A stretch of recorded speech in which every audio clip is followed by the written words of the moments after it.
Nouveau coup de chaud à la cité sanitaire de Saint-Nazaire. À l'appel de la CGT, une partie des personnels a interpellé la direction à l'occasion du conseil de surveillance ce vendredi.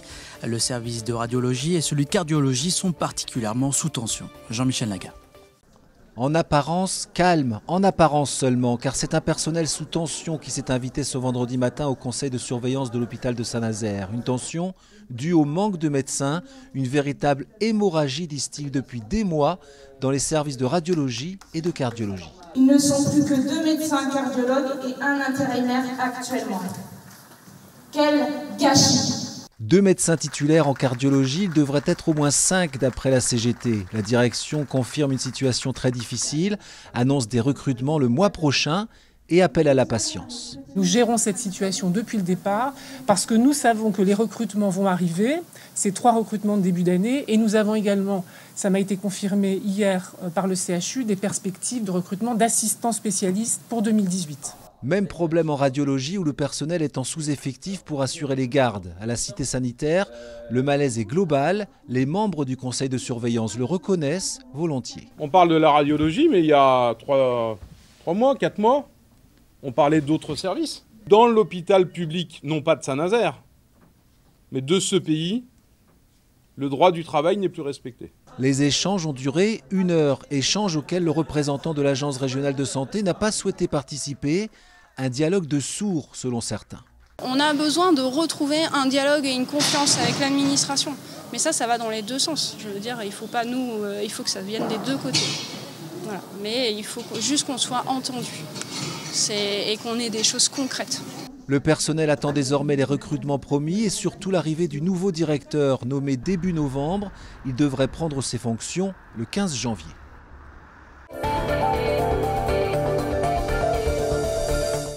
À partir de lundi, la région Pays de la Loire va débattre de son budget primitif 2018. D'un montant d'1,8 milliard €, il sera orienté vers l'emploi, l'équité territoriale et l'efficacité, promet la nouvelle présidente Christelle Morancé, qui redoute toutefois les conséquences du désengagement de l'État.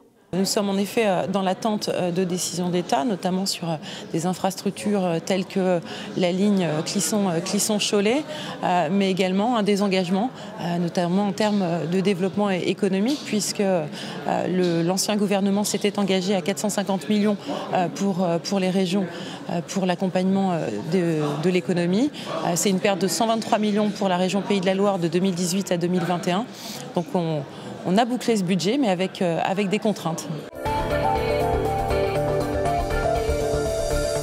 Il n'y aura finalement pas d'évacuation du château du Tertre et du bâtiment sensible sur le campus. Le président de l'université a annoncé hier à la préfète qu'il repoussait sa demande de recours à la force publique sine die. Hier, les étudiants et associatifs qui occupent les locaux pour héberger de jeunes migrants avaient obtenu le soutien d'une partie des personnels de l'université.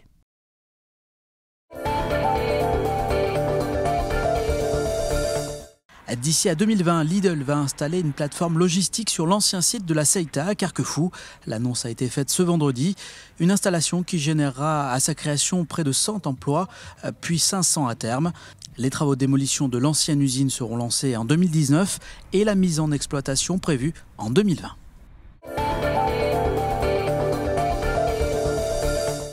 Le HBC Nantes ne participera pas au Final Four de la Coupe de la Ligue. Les handballeurs nantais ont été battus en quart de finale par le PSG 35-33. Longtemps distancés par les Parisiens, les hommes de Thierry Henty ont eu l'occasion de revenir au score dans les dernières minutes. Mais 2 arrêts de Thierry Omeyer ont mis fin aux espoirs nantais. Prochain rendez-vous pour le H, un déplacement à Lanester dimanche en 16e de finale de la Coupe de France.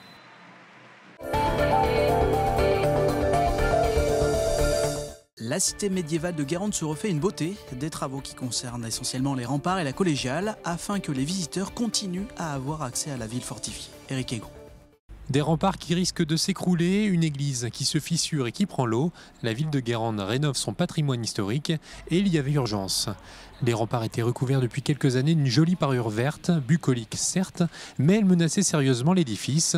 Des travaux de dévégétalisation ont donc été lancés avant de s'attaquer aux grosses œuvres. Les remparts maintenant sont en contact avec l'eau directement, en tout cas sur une partie des remparts. Et c'est là que le travail de sable de l'eau a commencé et les pierres commençaient à se déliter. Donc il va y avoir consolidation de la base des remparts et ensuite reconstitution d'un talus en bas des remparts pour éviter ce contact entre l'eau des douves et la base des remparts. Les vitraux de la sacristie de la collégiale Saint-Aubin ont été refaits. Le parquet, également dans un triste état, a été entièrement restauré. Des travaux exceptionnels réalisés par une entreprise guérandaise. C'est le parquet à bâton rompu. C'est un produit qu'on ne pose plus maintenant aujourd'hui parce que c'est que dans des bâtiments classés. Vous voyez, en 35 ans de métier, c'est la deuxième fois qu'on en fait. Alors c'est quand même, ça reste vraiment des travaux du patrimoine. La porte Saint-Michel sera également rénovée. Les premiers travaux démarreront en 2018, avec notamment la remise aux normes et la sécurisation de l'escalier. Cette porte Saint-Michel qui est l'accès au rempart, alors nous souhaitons vraiment la remettre en état, la rendre accessible aussi au public à mobilité réduite. C'est important aussi l'accessibilité. Donc permettre aussi à toutes les personnes de pouvoir accéder à nos monuments, ça nous tient vraiment à cœur. Budget total 450 000 €, fin des travaux en 2020.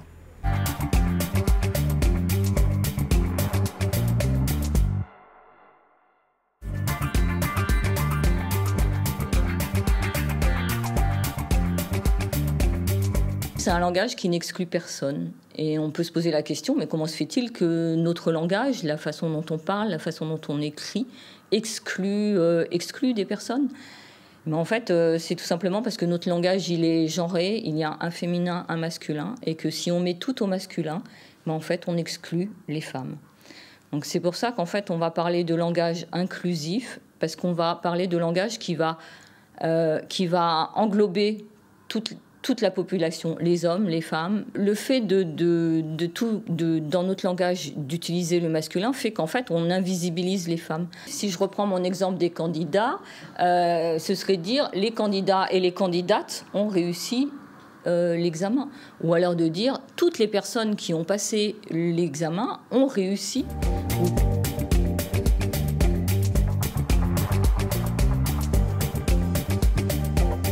C'est déjà de se poser les questions. Qu'est-ce qu'un langage inclusif ?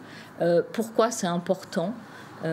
Pourquoi c'est important d'adopter un langage inclusif ? On prend des textes qui sont vraiment des textes tout à fait que l'on rencontre tout à fait couramment. Hein. Un programme d'exposition, un article qui est publié dans la presse locale, vraiment des choses qu'on va chercher très très simplement. Et on regarde quels sont les mots, les expressions qui fait que finalement, avec la façon dont on tourne, dont on exprime cette idée, en fait, on ne parle pas de l'ensemble des personnes, mais on parle que d'une partie des personnes. Et comment, à ce moment-là, on peut faire ? Comment est-ce qu'on peut faire pour que en fait, l'ensemble de la population ou l'ensemble des personnes concernées soit représenté dans notre langage, dans le texte.